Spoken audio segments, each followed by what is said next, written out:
Good morning. সকাল সকাল আদির একটা সুন্দর ভিডিও নিয়ে তোমাদের সামনে চলে এলাম। তো দেখো আদির বাবা আদিকে যেভাবে ঘুম পাড়ায়, দুদিকে তিন দিকে বালিশ দিয়ে ওকে ঢাকা দিয়ে সেইভাবে ওর পুতুলটাকে ঘুম পাড়ানোর চেষ্টা করছে।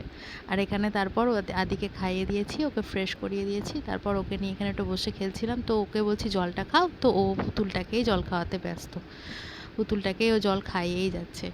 তো তারপর এখানে আদিকে একটু দাদুর বাড়ি দিয়ে এলাম। আজকে আমার ছিল কিছু ছোট ছোট কাজ, সেটা হচ্ছে বেসিনটা একটু পরিষ্কার করতে হবে এবং বেসিনে আয়নাটা জল ছিটে পেয়ে কেমন হয়ে গেছে দেখো।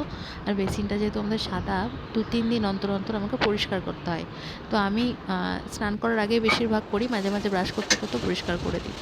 তো এখানটাতে দেখো আজকে যেহেতু দেখলাম হারপিকটা নেই, তাই হ্যান্ড ওয়াশটা দিয়েই পরিষ্কার করে দিলাম। যথেষ্ট ভালোভাবে পরিষ্কার হয়ে গেছে, তার কারণ যেহেতু তোমাদেরকে বললাম না 2-3 দিন অন্তর অন্তর পরিষ্কার করি, তাই খুব একটা ময়লা হয় না, ঠিক আছে। তাই ওটা এমনি যে কোনো সাবান দিয়ে একটু ঘষে দিলেই জাস্ট পরিষ্কার হয়ে যায়। সাদার উপরে একটু হালকা ধুলো পড়লে যেহেতু বোঝা যায়, তাই আমি 2-3 দিন অন্তর অন্তর করে দিই।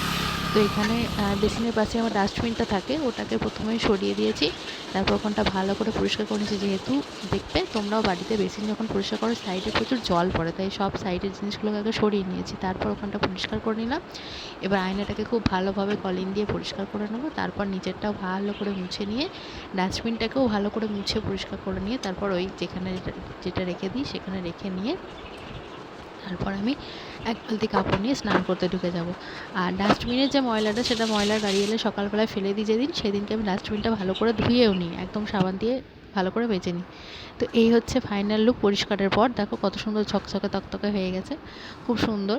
এমনিতেও নোংরা খুব একটা ভালো লাগে না, যেহেতু বেসিনটা সাদা আর আয়নাটার ওপর দাগটা খুব বোঝা যায়, সেই জন্য খুব সুন্দরভাবে পরিষ্কার হয়ে গেছে। তোমরা দেখতেই পাচ্ছ একটাও কোনো দাগ টাগ কিচ্ছু নেই। তো এরপর আসছি আবার স্নান করার পর, এই দেখো সানস্ক্রিন নিয়ে মেখে নিচ্ছি। সানস্ক্রিনটা একটু স্নান করার পরেই আমি লাগাই, সকাল থেকে আমার লাগানো হয় না, যেহেতু প্রচুর কাজ থেকে আদিকে খাওয়াতে হয়। আদিকে খাওয়ানো মানে সেটা 1-1.5 ঘন্টার ব্যাপার। তো এখানটাতে সানস্ক্রিনটা একটু মেখে নিলাম, তারপর সিঁদুর টিকিয়ে নিচ্ছে। আজকে মাথায় একটু শ্যাম্পু করলাম, যেহেতু বেসিন টেসিন পরিষ্কার করলাম, বাথরুমের ভিতরে প্রচুর কাচাকুচি করতে করতে, যাই হোক এমনিতেও মাথায় স্নান করি, আজকে শ্যাম্পু করলাম, মঙ্গলবার দিনে পুজো করি যেহেতু।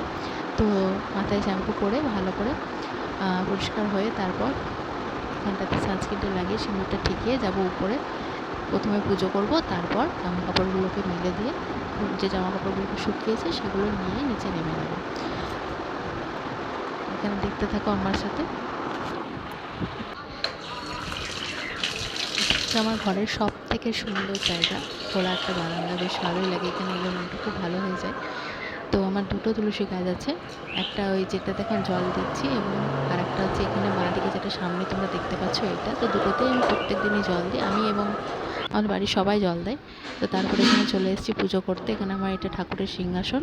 আর পুরো পুজোটা তোমাদের সাথে শেয়ার করতে পারলাম না, যেহেতু ক্যামেরা ধরার তো কেউ নেই, গোটা ঘরেই যেহেতু আমি ধূপ দেখাই, তো সেটা তো ক্যামেরা নিয়ে নিয়ে যাওয়া সম্ভব নয়, তাই ছোট্ট একটা ক্লিপ তোমাদের সাথে শেয়ার করলাম। আর আদি বাবা সকালেই পুজো করে চলে গেছে ও, আর এখন আমি নিজের পুজোটা করছি। আমাদের বাড়িতে প্রত্যেকেই সকালবেলাতে নিজে নিজে একবার করে পুজো দেয়, তো সেটাই এখন আমি আমার পুজোটা করে নিচ্ছি। আর পুজো করার সময় প্রত্যেক দিন বন্ধুরা একটু হনুমান চালিসা পাঠ করি। তো এটা একটা মানে প্রত্যেকেরই এটা, আমি বলবো তোমরা প্রত্যেক দিনই এটা করো, তাহলে দেখবে তোমরা নিজেরাই বুঝতে পারবে যে তোমাদের জীবনে কতটা পজিটিভনেস এসেছে। তো প্রত্যেকেই অবশ্যই চেষ্টা করো প্রত্যেকদিন একবার করে হনুমান চালিসা পড়ার। তো এখানে দেখো ছাদে জামা কাপড়গুলো মেলতে চলে এলাম পুজো করে, তারপর মেলে দিয়ে ভালো করে এগুলো এখন তো রোদের দারুণ তেজ, খুব তাড়াতাড়ি শুকিয়ে যাচ্ছে, তাই বারবার বারবার কাচাও হচ্ছে। আর যেহেতু ওই যেগুলো সকালে কাঁচা, যেগুলো শুকিয়ে গেছে বলছি, যেগুলো ওই দিকের তারে মেলা রয়েছে, তো সেগুলো আমার জেঠুমা মানে যিনি আমাদের বাড়িতে হেল্প করেন, তিনি সকালবেলা কেচে গেছেন, তো সেগুলো শুকিয়ে গেছে। আর এখন যেহেতু ছুটি আছে, আমিও যতটা পারি চেষ্টা করি স্নান করার সময় যতটা পারি কেচে নেওয়ার। যেমন আদি যেটা সকালবেলা খাওয়ার পর একটু ফ্রেশ করিয়ে দিই, যেহেতু ও যতবার খায় ততবারই জামা কাপড় লাগায়, তো সেগুলো আমি এখন কেচে নেওয়ার চেষ্টা করি, যেহেতু বাড়িতেই থাকি ছুটিতে। স্কুল থাকলে তো এতটা সময় পাওয়া যায় না, এসব করাই যায় না।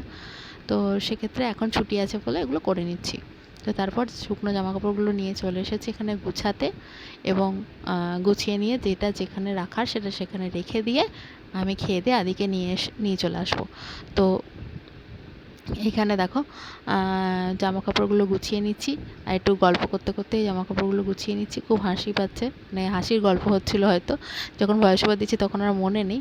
যাই হোক, তো 2 দিন ভিডিও দিতে পারিনি, তার জন্য সরি। আসলে এখন মানে সেইভাবে ক্যামেরা ফ্রেন্ডলি হয়নি বলতে কি, যে সবসময় ক্যামেরা অন করতে মনে থাকছে না। তো যাই হোক, আর আদিকে নিয়ে সবসময় এডিটিংয়ের সময়ও পাচ্ছি না, তো চেষ্টা করো একটু ম্যানেজ করে নেওয়ার। সঙ্গে থেকো, সাথে থেকো, ভিডিও ভালো লাগলে লাইক করো। তো নেক্সট একটা ব্লগে আবার আসছি। আজকের মতো টাটা।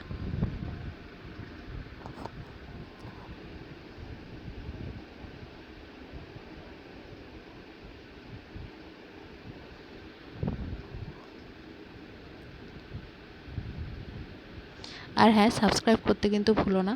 ভিউজ হয়তো অনেকটাই হচ্ছে, কিন্তু সাবস্ক্রিপশন হচ্ছে না, তো প্লিজ সাবস্ক্রাইব করে দিও চ্যানেলটাকে একটু। তোমাদের সাবস্ক্রিপশনটাই আমার নতুন ভিডিও করার জন্য অনেক অনেক অনেক বেশি উৎসাহ দেবে। ঠিক আছে, তো টাটা।